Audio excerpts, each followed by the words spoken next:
Guys, make sure to stay until the end. We'll talk about common mistakes people make that can cost you thousands of dollars in repair diagnostics that you may actually not even need. So let's explain what it is.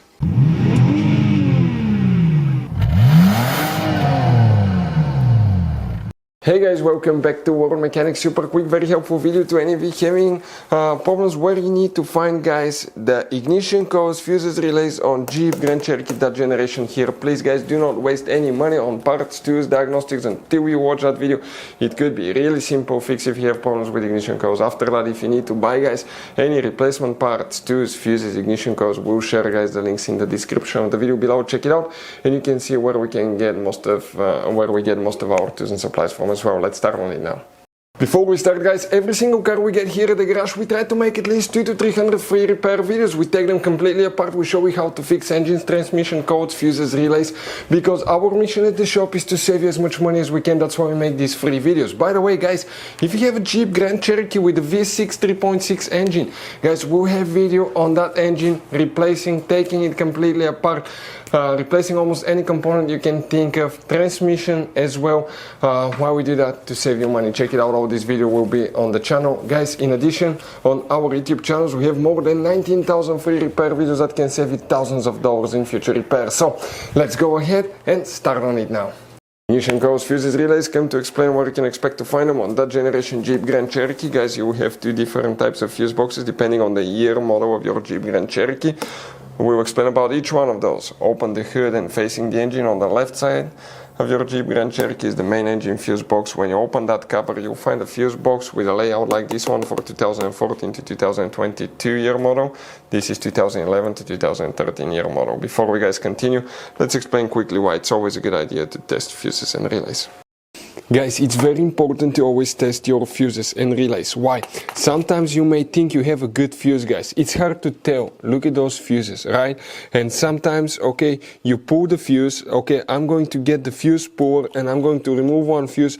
I want to show you on that 20 amp fuse. Sometimes it's very unclear if that fuse is burned or not. You may not clearly see it. So always, guys, test them, because if you don't test the fuse, you assume it's good. You end up spending money, time and diagnostics for problems that do not exist, guys. So you can just waste your money and time. Always test your fuses, always test relays. We will put links in the description of the video below where you can find, guys, a video for testing a fuse and testing a relay that will explain everything that you need to do. So guys, for the ignition coils on 2011 to 13, there is very limited information, but you need to check your, we'll recommend to check your fuel pump fuses and engine management fuses as well. So we're talking about fuel system fuses, M25, check M24 as well. Also guys, you will need to check fuse number J11 right here, J18 over here, and you need to check fuse M38, a very important fuse, and M33 right next to it, these two fuses. Also check relay K5. If you have, guys, 2014 to 2022, you have one main fuse that's specifically dedicated for the ignition coils, and this is known as fuse number 63. You wonder where you see that 20 amp fuse? That's the one that you will, guys, need to check for your ignition coils on your Jeep Grand Cherokee.